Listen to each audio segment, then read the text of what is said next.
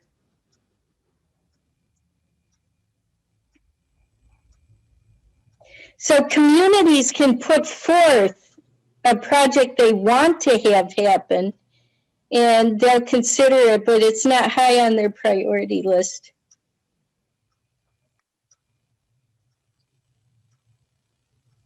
So you're saying that the load essentially of projects in the town, you're estimating is like two 5-megawatt projects.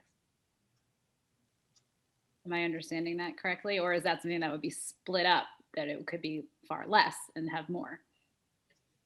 There's only room from the Brooktondale substation for 5 more megawatts of generation to be added. And there's an unspecified amount for Wilseyville, but Wilseyville is no more populated than we are, so it's probably around 5 megawatts there as well. And somebody has already applied to NYSEG for the 5 megawatts from Brooktondale. Whether they'll go through with it or not, I don't know, but at the end of October, they had passed through all the initial screenings and handed over $5,000 to continue the study process. And that's what Bill's referring to on 76 Road? That's not clear because I don't know what company is asking to develop the project on 76 Road. And what I heard, and I haven't substantiated this, what I've heard is they're talking 25 to 30 megawatts. And in order to do that, they have to do some pretty major transmission line building to get to a line they could connect up to. It's possible they could connect to the line that Irene was trying to point out at the last meeting. The one that runs on both sides of Coddington Road. But that line right now is not designed to have that kind of facility, and they would have to put in something to they wouldn't have to put, I'm not sure. They might have to put in a new substation. But I'm more familiar with the big projects, and typically there would be, for a project that size, typically the substation would be near the source of the generation, and then the line would just tie in. But I'm just not familiar with these projects at all. Are any of the rest of you familiar with these projects that have been proposed, or is this just something I've missed somehow? Okay. No, the only thing I know is when was it? The board was considering the moratorium, extending the 180-day moratorium. There was a landowner who owned the land and the company, whoever that was, who were talking about the importance of moving forward, or knowing at least if they could move forward by the spring for the old 76 site. So clearly there was some urgency to it, which, leads me to wonder if there's money put down and there's time dimensions associated with, whatever you were talking about, Will, in terms of how long that would be relevant. If that, it could be the same thing, but I really have no idea. It did seem from the way they were talking about it, that it was a rather large project, a substantive project. But I don't know if that's the same thing or not. Oh, Mark, you're here. Michelle might have been on that conversation too. I'm not sure. And Mark is also here, so maybe you can. I just want to say I was I on don't that conversation. Since we're talking- I don't understand I also don't understand how it ties in with what Will's talking about, if it's one of those projects or, and maybe Mark. Yeah, I just, pretty much what Barb said is right. So apparently there is a project under consideration. What I heard from the solar representative at that meeting was that that they just wanted to understand sort of what the town's intentions were, so that they just wanted an understanding. He actually didn't, as far as I recall, and I was paying attention, that I didn't hear him state a timeline that he just said, we need to know, what you're planning. And so, we did pass the 6-month moratorium at that point, which does say that, if we felt the need, we might extend it some. But I think there's a tension between, when you impose a moratorium, you don't want to keep it going on forever. So anyway, and then the other, I don't know if it's relevant to this discussion, but the moratorium does have a waiver provision that they would be able to, if they felt like it was a financial hardship to their project, they could apply for that to the town. So, and so there is a proposal out there, and I think they're in some stage of discussion with the landowners about and financial backers, but I don't really know any more than that. So. But I guess the other thing I'll say in relation to this discussion is it seems like, because and maybe Will knows more about this, but I remember reading something about that the state would be in the near future might be devoting resources to to like improving the grid structure in the state to accommodate renewable energy. So in relation to what we're doing, I'm wondering how much, whether it's a good idea to focus on existing infrastructure or just think about, more into the future about what could happen. So, and that we expect to happen, because we do need the renewables. So, right.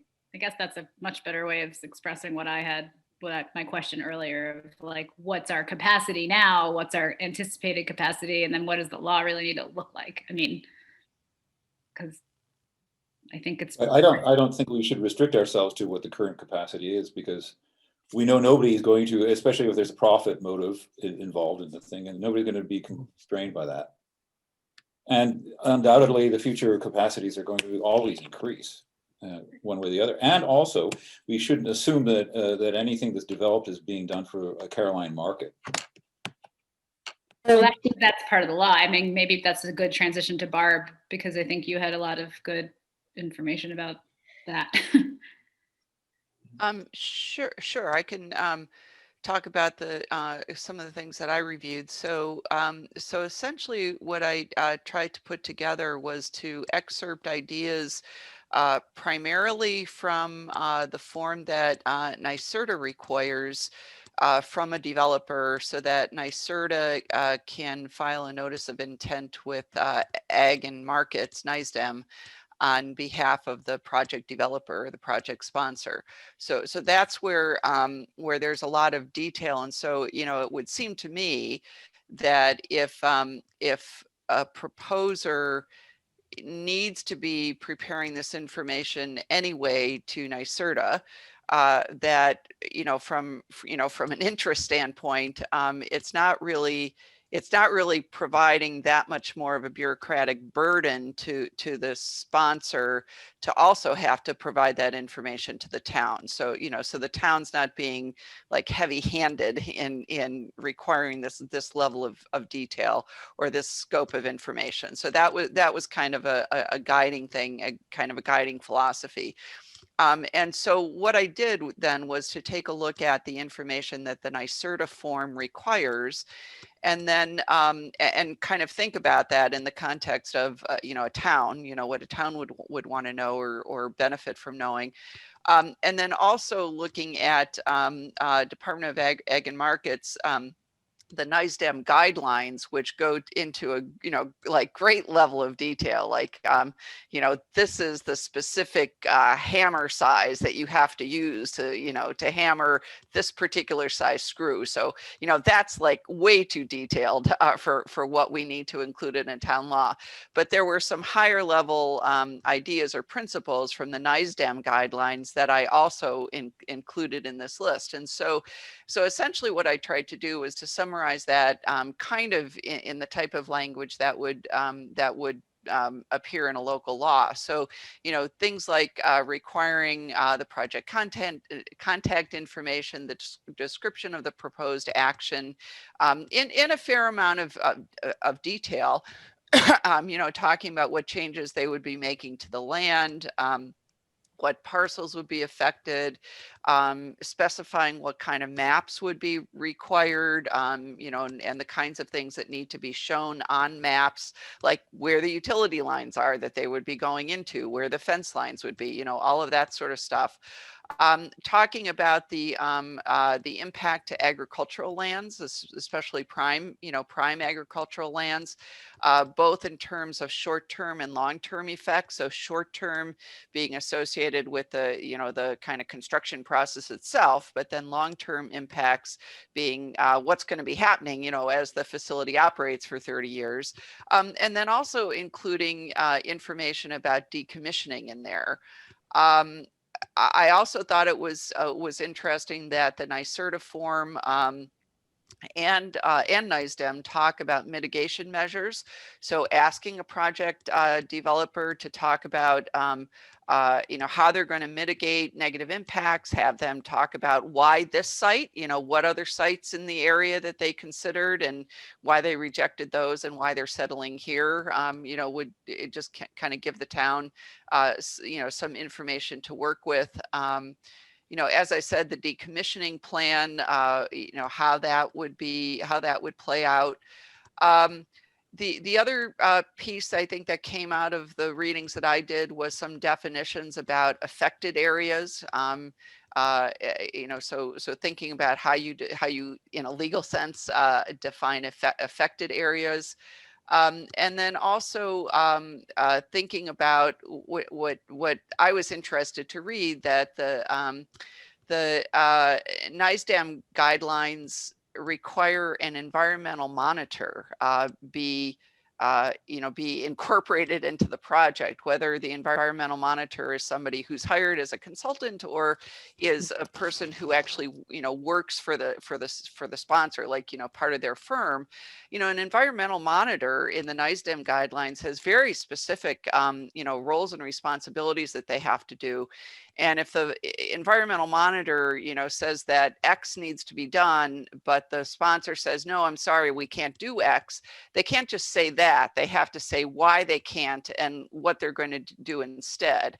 And so it seems to me that the town, that, we could ask for, a bit of information about the environmental monitor, what their credentials are, where they're located, some explanations of assurances of the kind of oversight they're going to be giving to the project, so that we have an understanding of what's going on, and as well who to contact, if we have questions, and as well that we would require, if Guy Crow says we could, that we could require that the environmental monitor and the project sponsor not only inform NISDAM or NYSERDA when they're, making changes to what's, to what the guidelines require, because they don't believe they can meet those guidelines, but they also inform the town. So that the town has some idea of what's going on. So, all in all, I didn't like really, stray well beyond those documents, but try to excerpt from those the things that I thought would be pertinent for the town. Great. I'm back. It's amazing what you did, by the way. It was interesting. And then I opened that document. I was like, you got to be kidding. Well, then I should note that that there is a second question about just kind of, what's known. Are there demonstration projects? Is there research that's been done on how panels should be sited to allow agriculture to continue or continue after decommissioning, be not compacting the soil, all that sort of stuff.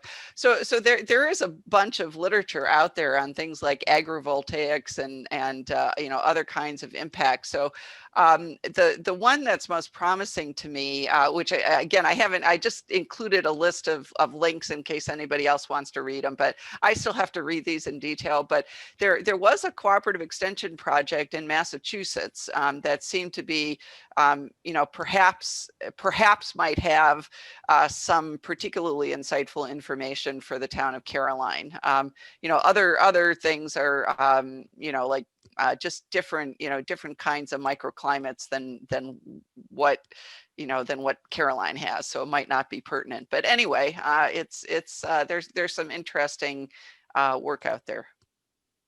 Yeah, I agree that you did a great job at summarizing this. You'll never have a job as a lawyer, though. I don't want one, but thank you, pal.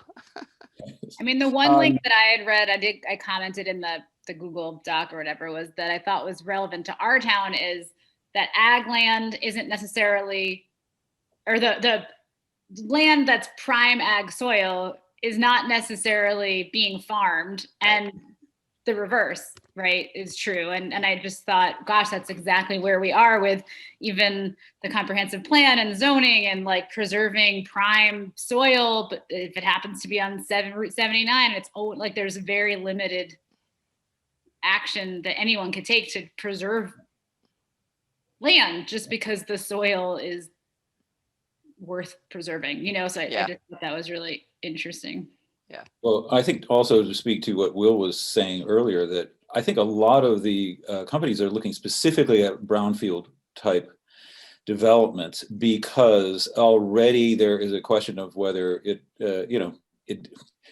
could use mitigation, but it won't in many of these cases. And where I am right now, which happens to be Long Island, a lot of the towns out here are actually use their town landfills that have been complete as the as what they offer up for solar arrays. And in the sense, then it's a win for the town, in that they can sell certain kind of property off that is unusable for anything else. Right. So Since, you know, we don't, as far as I know, have brownfield sites in Caroline. It's quite the opposite. The inverse is Catherine saying not wanting to Exactly. overly impair good soil. And, you know, I agree. As, you know, various farmers say, you can't dictate that someone farm. And I also don't think the town has a role of saying you can't, you know, I don't see how the town could say, oh yeah, you can't build a residential house on that prime soil. We just don't have a lever to do that. But I think it might be reasonable to say, if you're building a solar farm on prime soil, you have to do, you know, X, Y, and Z to make sure it stays as good as it can be. And that's where I think we need to go with this. I'm going to rectify something that I should have done long ago.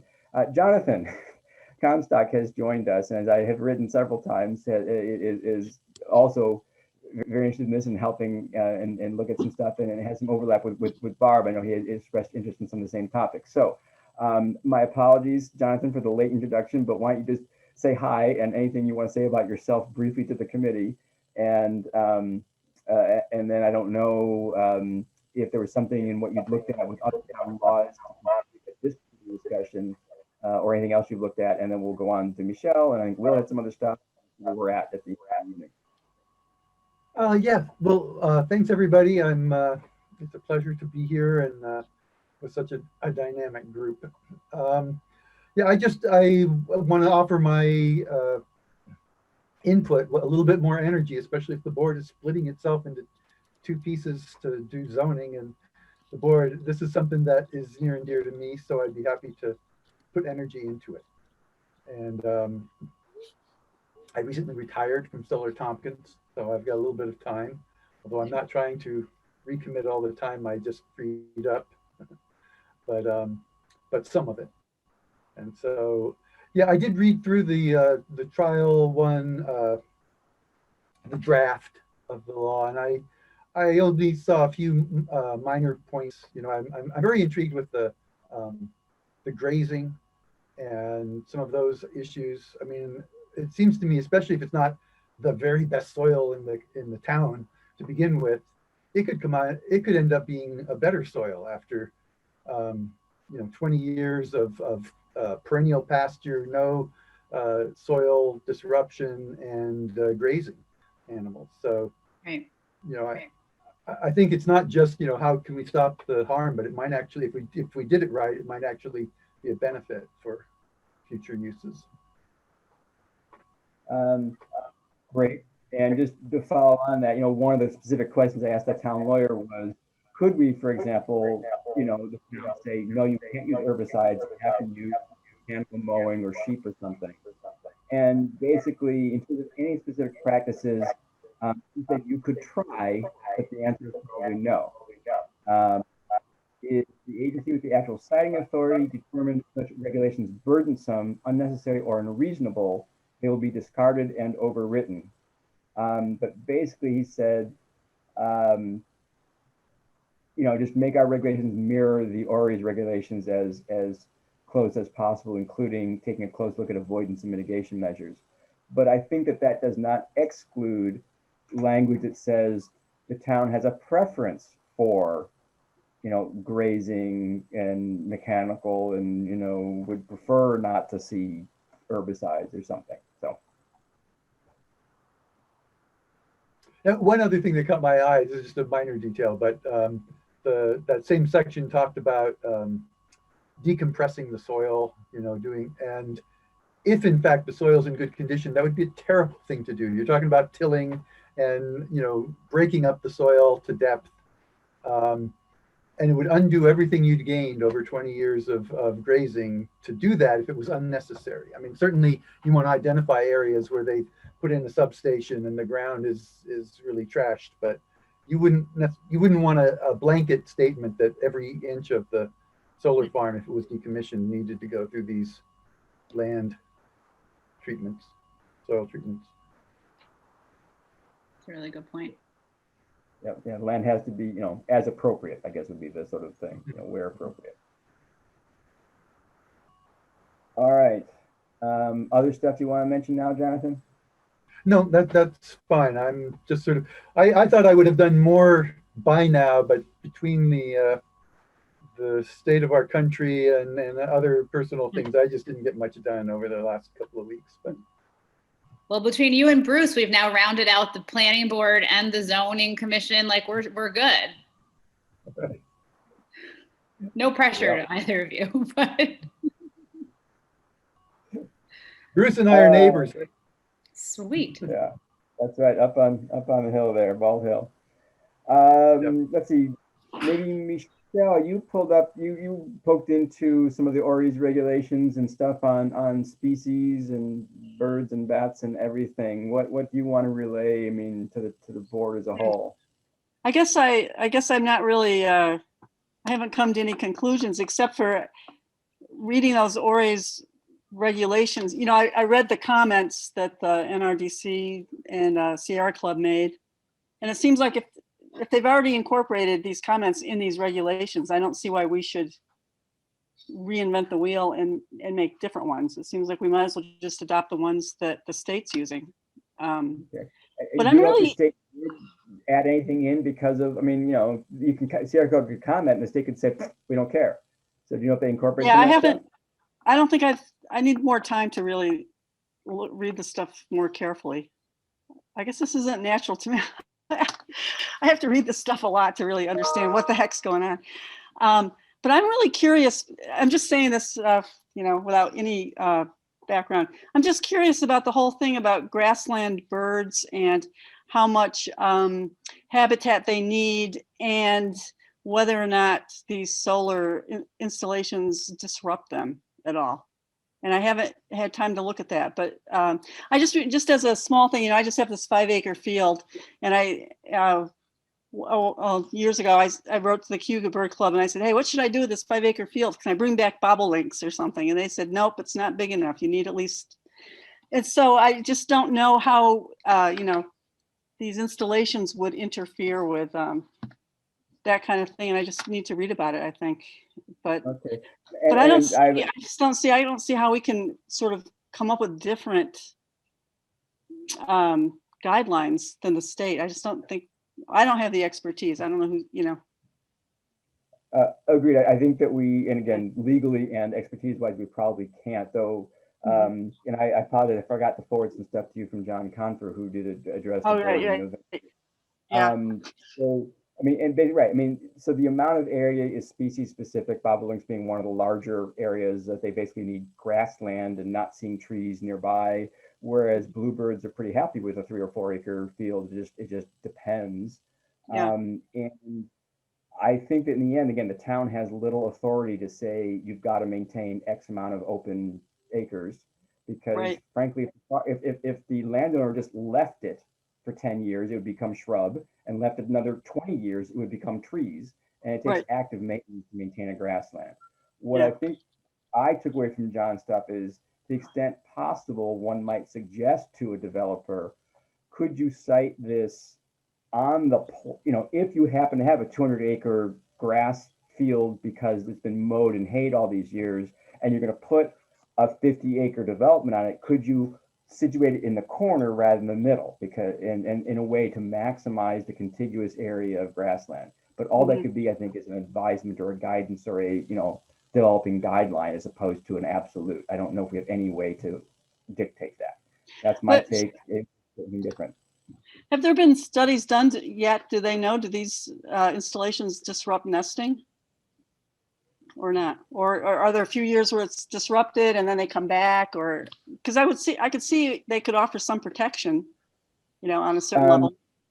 So it depends, again, it depends on the species. So again, certain species like bobolinks, they want a uninterrupted view of the horizon. They won't nest if it's under 100 acres or whatever. It doesn't matter about, oh, we're disturbed this year, but next year we're okay with it. It's not that kind of thing.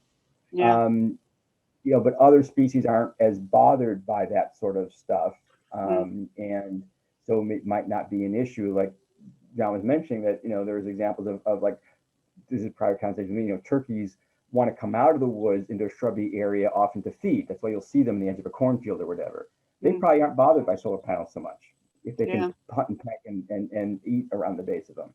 But the species, bobolink, golden winged warbler, the some that really need that, you know, they're probably not coming back here anyway. We really don't have big enough grass areas in Caroline for the most part anyway, and really Okay. no way to mandate maintenance of that. And I need to pass some info on to you. Mark, you may have other thoughts since, you know, of your birding experience.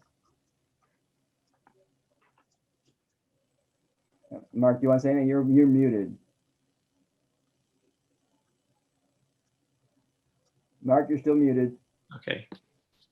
I couldn't find it. I finally found it. So yeah, the only thought I have, I mean, I could imagine for bluebirds that solar panels would, they like low purchase to hunt to the ground, and they like lawn. So if it was maintained by grazing or something, we might have a problem with bluebirds. So Ready. oh, the other thing about for bobolinks, yeah, I don't know. You know, they're really harmed. I think you all know by you know, their nests, they get mowed by haying. So it I don't know if a bobolink would nest in a solar a field with solar arrays. I don't know, but if the mowing were curtailed, that might be a positive thing for them. So Are bobolinks the ones that act like they have a broken wing? Are those bobolinks? you might be thinking of what do you think of, Bill? Pardon, John? What, Mark? What? Well, I'm thinking of killdeer. Oh, okay, never mind. And will you probably have killdeer on the edge of that pond of yours? The killdeer on our property try to nest in the middle of where all the cars drive. Go figure. We have to build little things around them every year, pretty much, you know, to protect them. Yeah, they like gravel for nesting. So Yeah. A lot of the studies that have been done on counting birds that they know have died have focused on birds that are fooled into thinking that they're landing on water. And it's not clear to me yet, was that addressed by having non-reflective film on the panels? But that's one problem because they land and then they can't get the proper purchase to get back up again, or they land and they hurt themselves. They've also done studies where they found that there are some insects who do better with the shielding of the panels because then the birds can't get them as easily. So it's all over the map. The other thing is that there are these concentrating solar panels that focus the energy to a point, and I know nothing about them, but they are solar, and those do the most damage to birds because they create tremendous heat. Right. And the birds get burned by them, but I don't see anyone mentioning I don't them. think you see those here. Yeah, I okay, think that's more that you build out in the Mojave Desert where you've got intense sunlight, you can concentrate it further, you get some central pillar so hot that it can boil water and, you know, Okay. generate electricity. So but we don't have that kind of a resource here. We're not going to get that kind of Good. structure. but what you want to be careful of is any information you get about birds being harmed by solar, that you know whether they're including the concentrating panels in their consideration. Yeah, that's a very good point because they're two totally different technologies with two different impacts. And I still haven't heard anything from Cornell Lab of Ornithology, so I'm going to try a back channel communication through Charles to see if I can get them to comment on the bird kill thing. You know, the article I found, and Will, sounds like you found some additional info. that Argonne was going to be studying it, because they actually really weren't, that was a theory that maybe birds thought there was water, they were coming down hitting the panels, but no one really knew. And so they were going to set up some automated systems to monitor bird flight patterns and try to analyze that. And that project only started maybe a year ago, half a year ago. So let me see if the Lab of O knows anything. To me, it seems a little odd. I understand the point, but it should be pretty easy to say, oh, because, most songbirds don't land in water, they land next to it. Ducks and water birds are going to try to land in the water, so therefore you should be able to say, oh, it's all ducks that got killed, and that's what they're thinking. But I haven't seen any of that kind of breakdown. So to me, I don't know why there's a big mystery about what's going on, but they're not sure what's happening yet. But back to Michelle. So you did see that they had regulations that talked about, being careful of, endangered, threatened species, as well as bats, as well as birds and stuff. So material is there, you think, for us to adapt or bring in? Yeah, I think just- so. I mean, in that new law, the ORI's law, but I guess I need to look at it more carefully, I think. And it's unclear to me if what our law should do is essentially appeal to the state law. It could be a line that says, and pay attention to species as per the ORI's regulations being promulgated for large facilities, or whether we need to spell it out line by line. Also, the former leaves you prone to the state changing its rules, but again, luckily we live in a state that's fairly good about that. So I don't know the right way to pass the law. Jonathan, is that something, I don't want to put you on the spot, but is that something you have expertise in around what the laws should or shouldn't? I guess this goes back to my point I shared over email of like, this is really not my expertise. I don't know how many of you feel like it's in yours, which if it is, that's awesome. But like at what point are trying to come up with, like, who do we reach out to for this? Jonathan, maybe it's you, maybe people who it is, but I just want to be like efficient about what we're doing here. So as you know, I think that the Lab of O is sort of the local resource for that. And I would think that you could at least identify if there are specific local concerns about particular populations that, you could refer to the state law, or basic guidelines would say, we're particularly concerned about X, Y, and Z. Might be sort of a middle ground stance. And that's something that the Lab of O would have, like, this is the list. And then in our law, we would say per Cornell Lab of Ornithology. I doubt it. One might hope so, but I don't think so. They've lost a lot of their local focus and much more national, international in scope. So I don't know if they would say, oh yeah, for Caroline, you ought to be worried about X. I mean, there's certainly the Cayuga Bird Club could provide fodder for that if we really wanted that. But I think the bottom line is, pretty only state designated species or federally designated threatened or endangered species are likely to be covered. We can't say, gee, just because in Caroline we don't have very many X, my understanding, we probably can't say we want to be really careful. That was, again, one of the questions I asked Guy was essentially, right, if we wanted to take, and he says, yeah, again, you could try, but I don't think it'll stick. right. So We can't say the chickadee is the town bird and therefore, they can't hurt a chickadee. Yeah, no, I don't think so. But Darby Kiley, that's sort of, because you asked, should we be paying somebody? I mean, so there are resources that are sort of free in the sense that that's their job. So Will has made contact with a number of people at the state level, and that's kind of their job, is to help towns, municipalities, and people do this sort of stuff. I don't think we should not reinvent the wheel. I agree. We don't have the time or expertise, and maybe it's just sort of appealing to these things that have been written. And again, the Guy could tell us whether it's better to say refer to X versus copy X and paste. That's my guess. Mark, I don't know if you have thoughts as the supervisor of like what would be priority of how much or how little to change what we would have, or from the state, or no? Well, just, I guess from what Bill has reported, my inclination would be to follow the state. Yeah, I think that makes a lot of sense. Okay. Okay.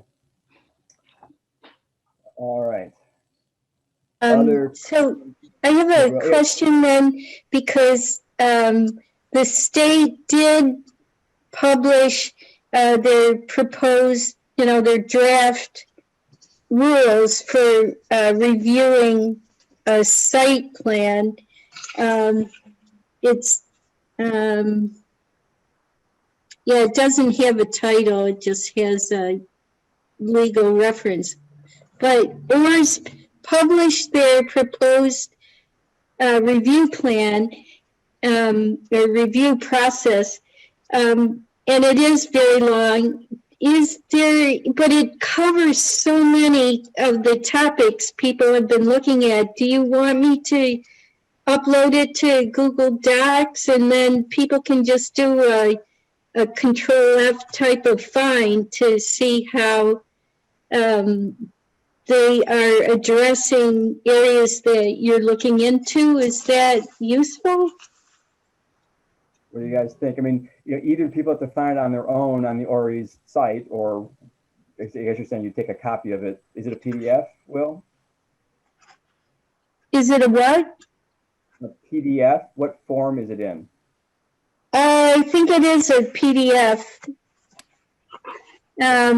Yeah. And I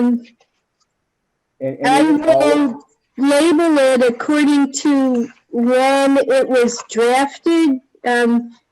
Just as a heads up, there is the guidebooks for solar and battery storage and model local laws and the unified solar permit, all of that.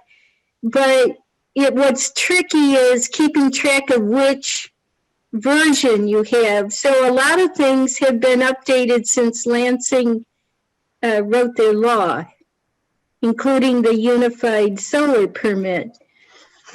So you always want to be looking at the latest or know what draft you're looking at.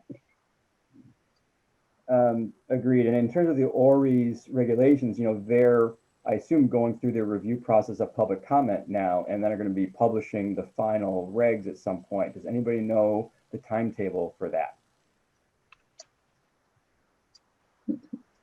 Okay. Because that, things may change, but I doubt they're going to change dramatically, just knowing the way the state operates, with the sole exception of hydrofracking. But so sure, Will, if you've got a PDF of whatever kind of their proposed version, you could put that there. It'll save people the web search. Again, probably the same thing could be downloaded again, but sure, put that in there. And I'm going to dash away for just 2 minutes this time, but Will, is there anything else you want to share about some of that longevity research stuff you were doing, other things that you've been talking to me about, and then we'll come back and talk a little bit about thresholds when I'm back. You have stuff you want to say? We haven't said already. Oh, sure. So I looked at what the state was requiring in decommissioning, and I was surprised that they requested people to include information about recycling solar panels, which is a large concern around the world. Right now, the recycling of PV panels is ramping up in Europe. It's fairly well established, but in the U.S., we're still working on it. Some states have mandatory recycling laws, but their ability to transport waste to a recycling facility keeps it from being effective. It gets really complicated really fast. So in New York State, there are a couple of legislators that have already written a mandatory recycling law, I should say, law for mandatory recycling of PV panels. And in the past, it has passed the New York State Senate. but I think COVID sort of interfered with further progress, and now the sponsors of the bill have been reassigned to other committees. But I think it indicates that there's an interest in having recycling laws. So for PV panels. So I reached out to 3 different state legislators. I haven't asked for help from ORS, but I wanted to see how can they enact a law if there are no recyclers yet? And so I'm trying to understand, how do you put recycling into a siting plan when you don't expect the panels to need recycling for like 20 years, or even if it's 10 years? It's kind of a weird situation that you would require recycling to a facility that doesn't exist yet.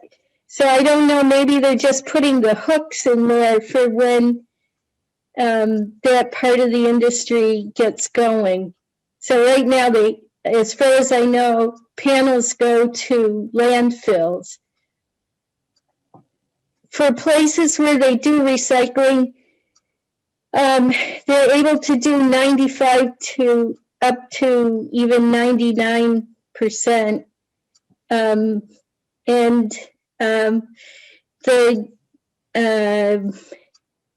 the small quantity chemicals or metals that people are concerned with, they're very careful about trying to recover as much of that as they can, even though it's an energy intensive process.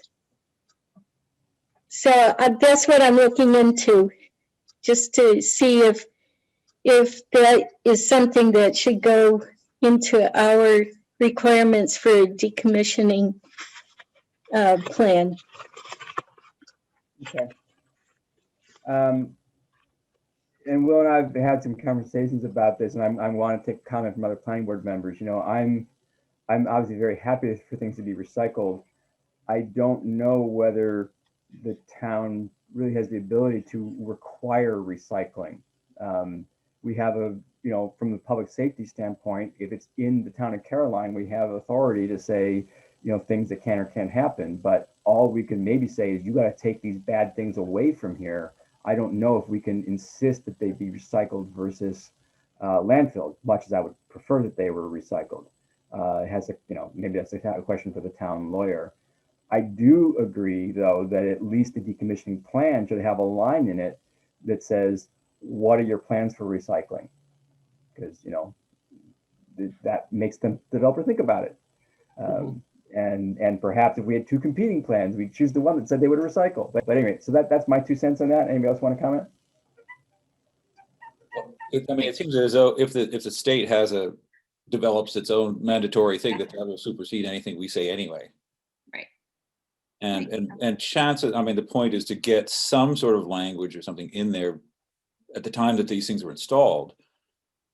So because their lifetime is, who knows what's going to happen by the end of the panel's lifetimes, right? I don't know what the average age of these things is, 10, 15 years. Will's got info on that. Really, they're expecting them to go much longer. There's also a pretty good secondary market, and that makes that a more complicated question to answer. Yeah, I think typical, again, the decline slowly in terms of production. Jonathan, you had something you want to say? Sorry, go ahead. Just a typical warranty on panels when you buy them for your home would be 25 years. And it's based on the capacity. So over time, they are steadily losing a little bit of capacity. And they say at 25 years, they'll still have 85% or something like that of their original capacity. And they might still work though for another 10 or 15 years.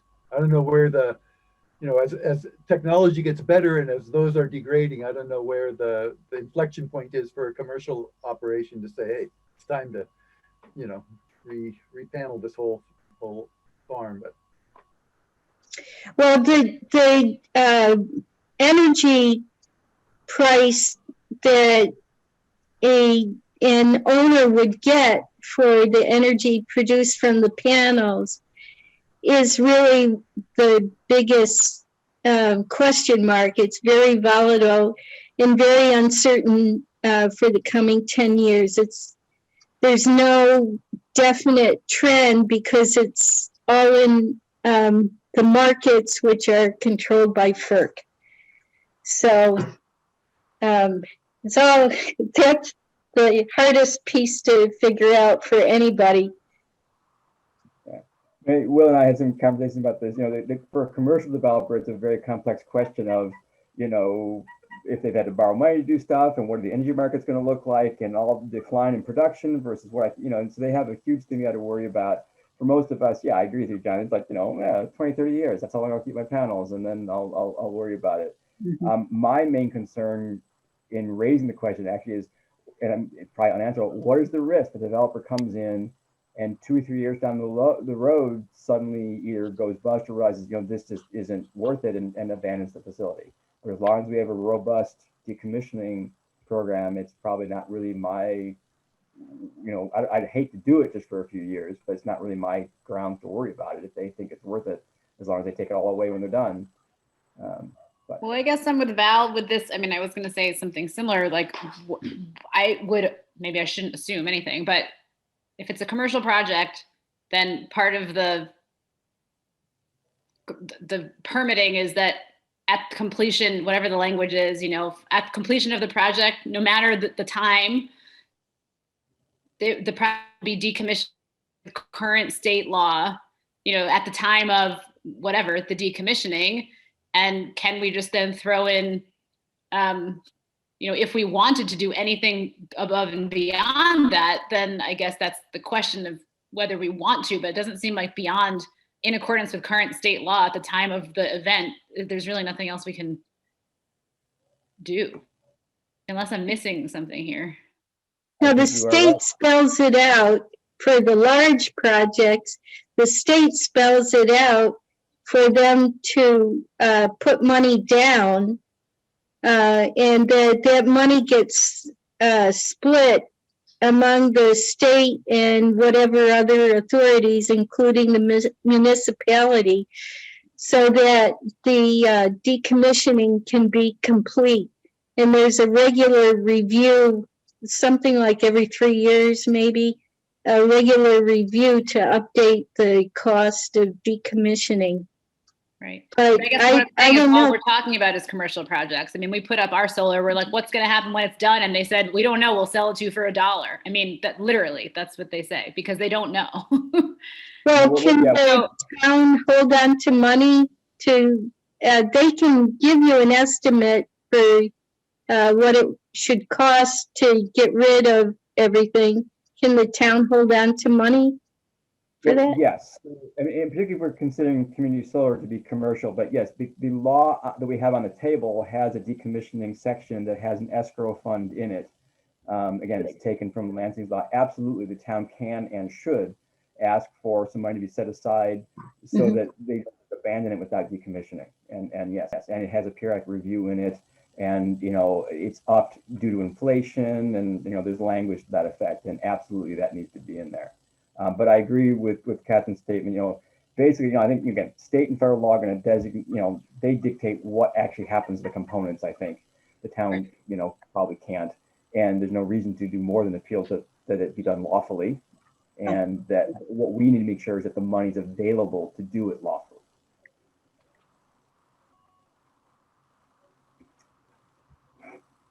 Okay. Well, we've actually gotten through a lot of stuff.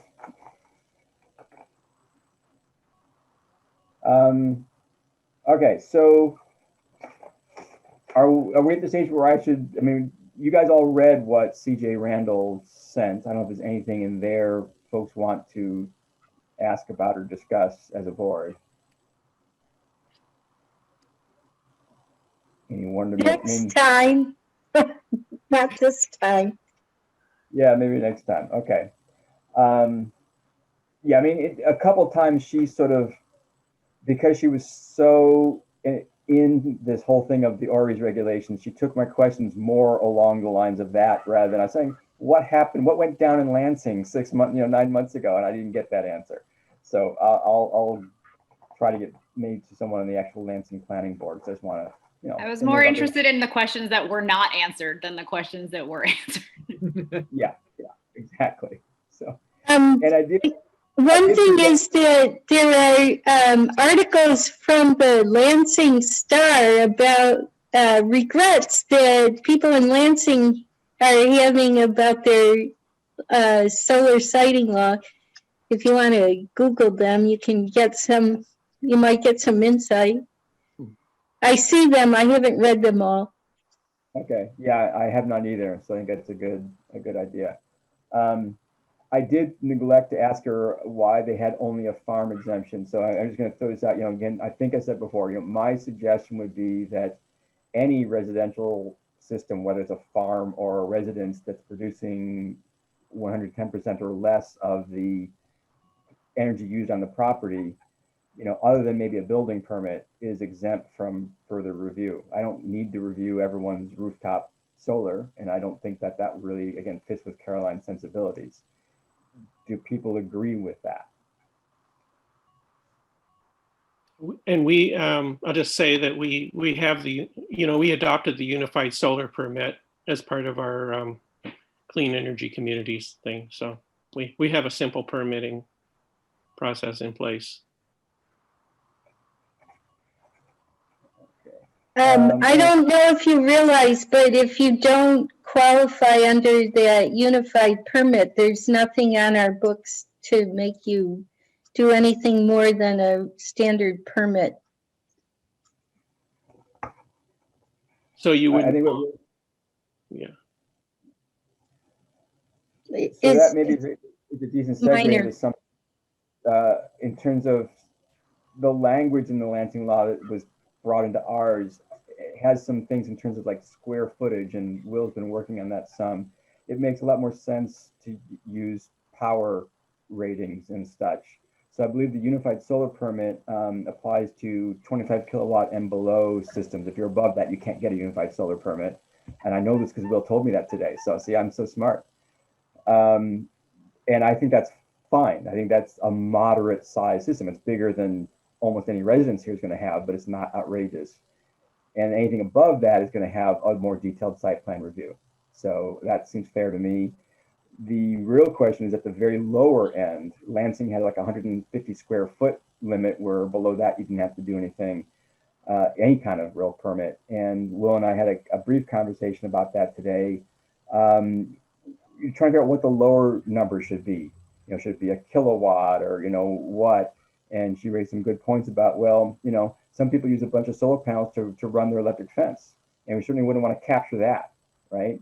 Or what about there's now the development of these carports that recharge your electric car? Should that or should that not go through any kind of review? And my meaning is no. So we need to But figure this out like would a be lower. triggered before site plan, you're saying? it's 'Cause what- otherwise it's it's what- disturbance of an acre, and you're saying, Right. It's what. Right. This is a different set of triggers in the solar Lansing siting law. So you're right. Our site plan law has triggers on square footage disturbed area or acreage, square footage of retail space or disturbed area. so is These there a are reason limited- to have that be different for this, I guess is what I'm. Yeah, because the Lansing law said, because you might want to review the 1 acre is quite a few kilowatts of solar power, and you might want to be reviewing something that is on half an acre. Yes, I think there's reasons to have it be different. That Caroline, we would want to be reviewing something that could be in a half an acre. Possibly, that's the good question.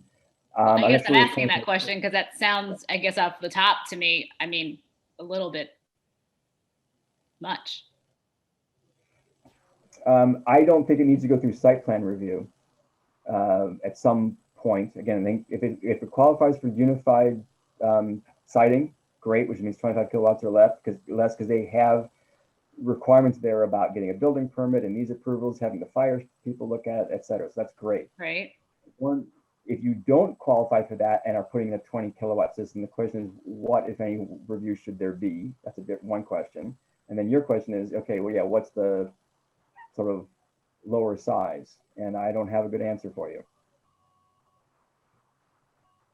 Some of these canopies are solar charged, solar panels are used as canopies and they charge into electric batteries. I guess I'm saying no matter what these things are, like why are we trying to regulate that? Like if someone wants to have a canopy, have a canopy. Like it's not the canopy, it's the battery. So Will has brought up a concern that these are a fire hazard and the fire departments have to then deal with them. So there's potentially a public safety issue involved, but only, but I personally would say, I agree.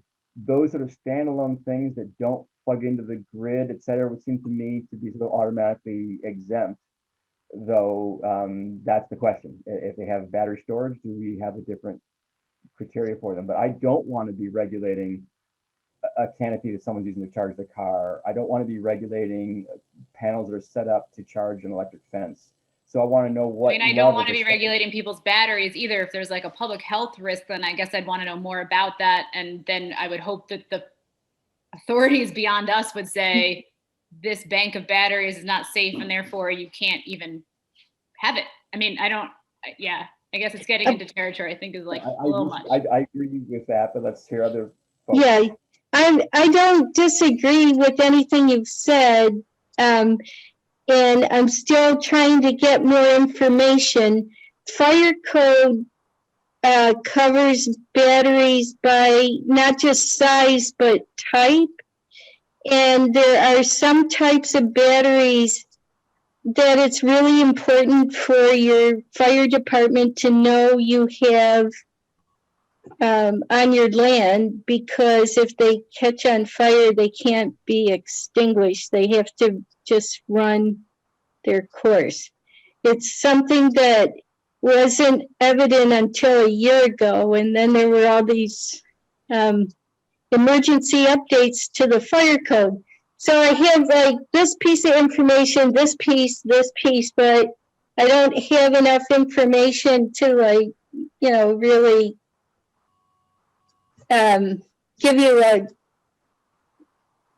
give you the information with good perspective, I guess is what I'm saying, to be practical about it. I really do. Yeah. What, Kevin? I was saying I appreciate the information. I really do. I just. And I think maybe, we'll push this out for a while, but maybe the right role is that, and the state may likely already have this. We got to find out that simply the fire companies need to be informed. That's the total regulation, right? That they need to be aware of special hazards on the property. And if a battery facility that are becoming more popular are that kind of thing, then we just need something that says, okay, fire company, make sure you notify the fire company. Not you can't have it. Right. Right. All right. How should do you guys want to proceed with developing the law? I mean, we've talked, I want to incorporate state stuff. I will have a bit more time starting next week to really delve into things, so I can do some of the, cutting and pasting and that kind of thing. But I definitely need help finding guidance to the information. Does that seem like the way to go? How we're going to actually make forward progress here?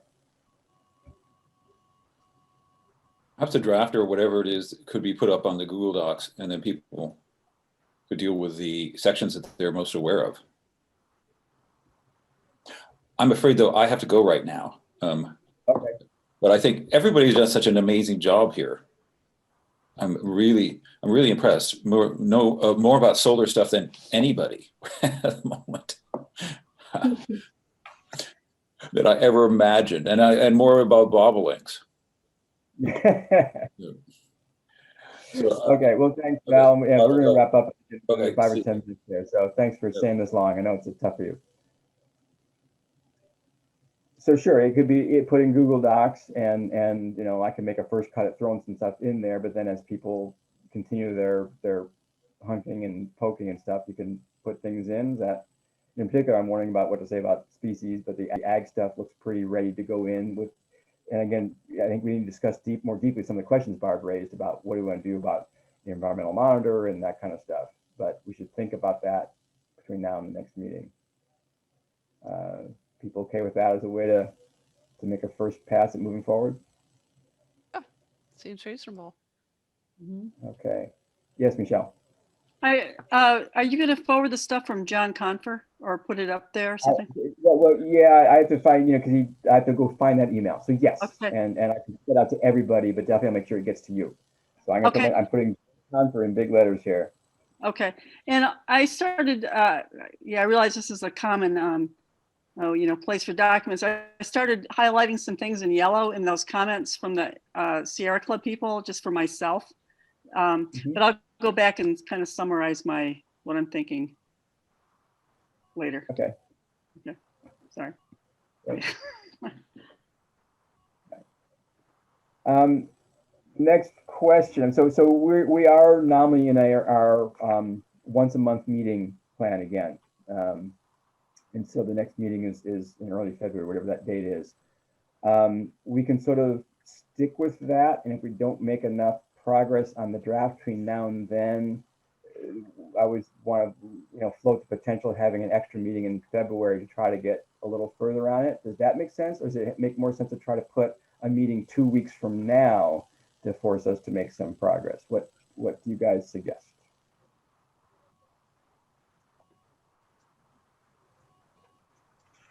I think either's okay. It's related, unrelated. Are we going to be filling the planning board?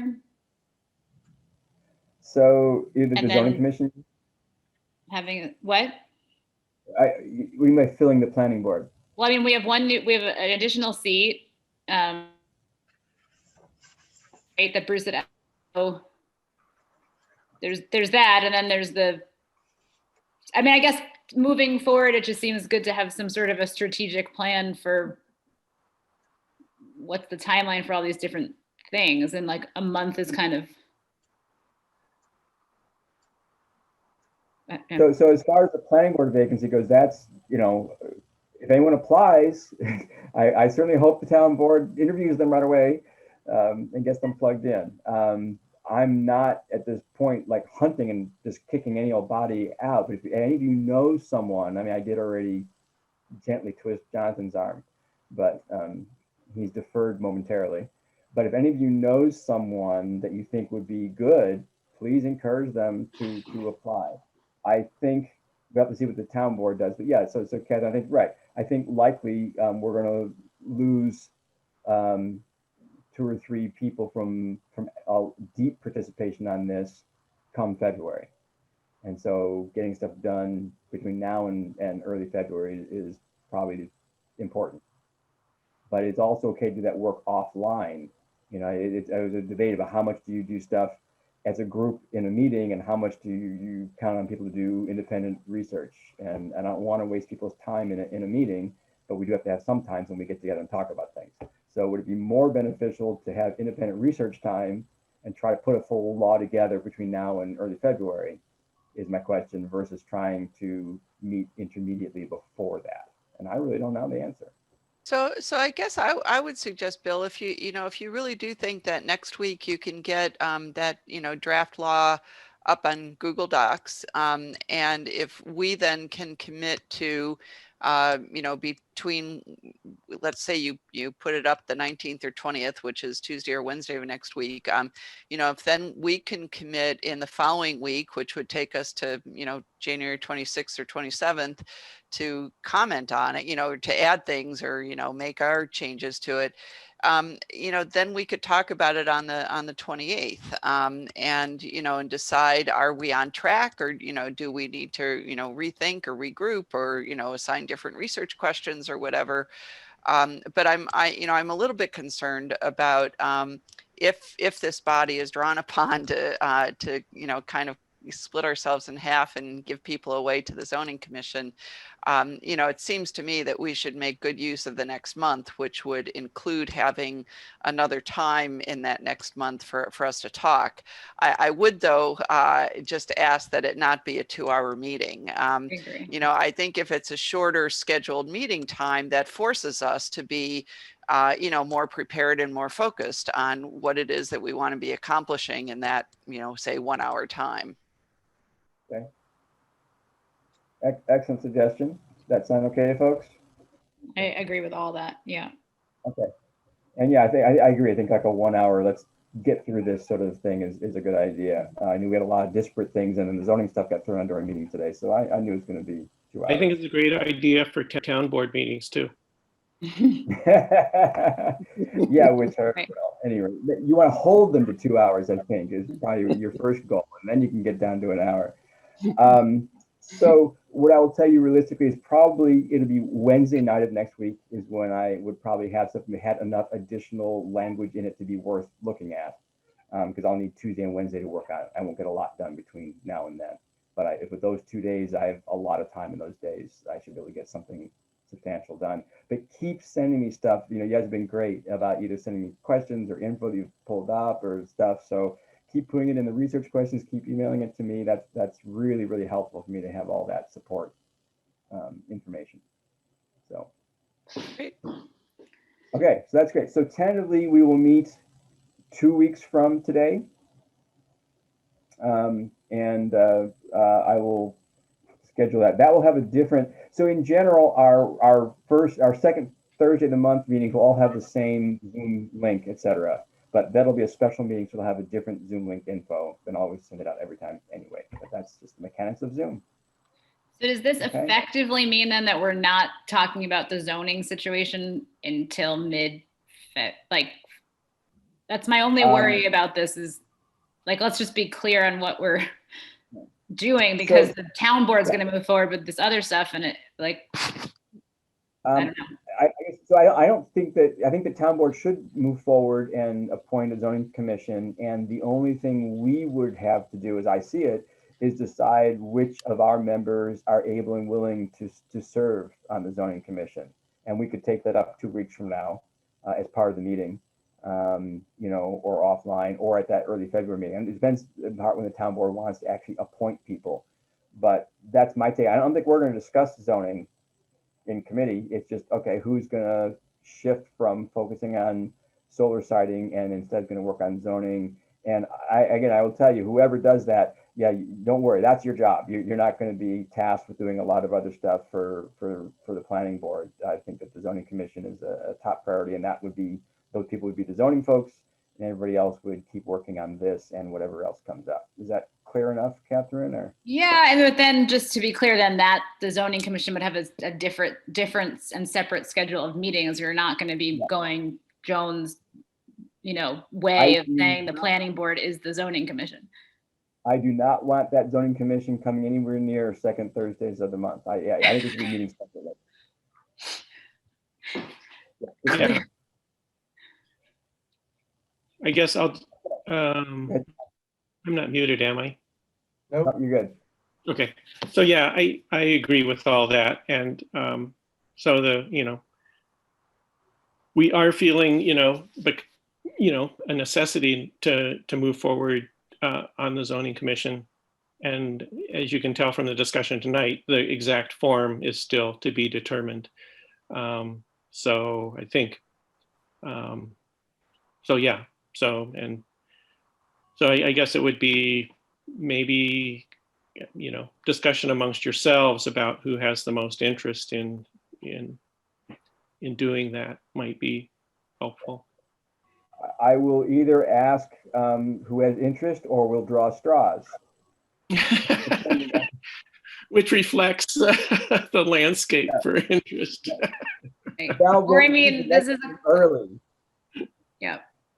And I'm throwing this out again, just total curiosity, like it's a crazy idea, but, or we say, or the town board says, the number one priority is land use in the remaining 4.5 months.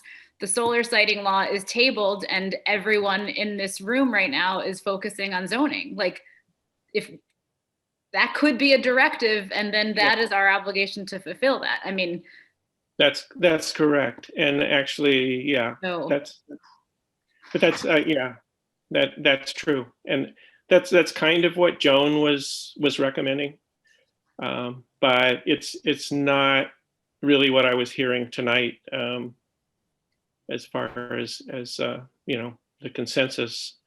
So, and so I think what we came to was sort of a middle place. The New York State document, if you don't use the planning board, then it recommends that you have at least one member on that board, and the zoning commission be composed of less than 10 members. So, and when I discussed it with Joan, she thought 6 or 7 maybe was a good size for that group. But yeah, what you said, Catherine, is exactly right. That is a possibility. I just want to make sure I've, expressed that, because I don't know that it felt like that was really what the discussion is, right? I mean, I know we're at the end of this meeting now, so I'll drop the seed and we can noodle on it. But I just, as someone who's worked on the comprehensive plan, I know Val's not, here right now, but like, this is the work that we've done for years. And we are now at this point to say, yes, let's make the land use and, development look and feel such that we can proceed with other things. And I don't know, a little bit to me feels like that is the number one priority. And I appreciate that. I agree. I do agree with that. So. And I don't disagree. Like I say, I like it of expanding the representation a bit beyond the planning board. And I will say, I was a bit discouraging when Mark first suggested just the planning board doing it, also because we did spend a lot of time and energy on that. And I think the zoning commission needs to put in quite a bit of time and energy in the near future. And I'm not that guy right now. So fair enough. Yeah. We will do what needs to be done. Yeah, totally fair. All right. Well, thank you all. It was a good meeting, and thanks, Jonathan. Thanks for tuning in. Well, it's like Bruce has a question. Yeah, I question. think the number one priority is getting a variety of people from the town on that zoning commission. That to me would be a number one priority. Just for. Gotcha. Thanks, Bruce. Okay. Good night, all. Thank you very much. Okay. Thanks, everybody, so much. Nice meeting. Good meeting.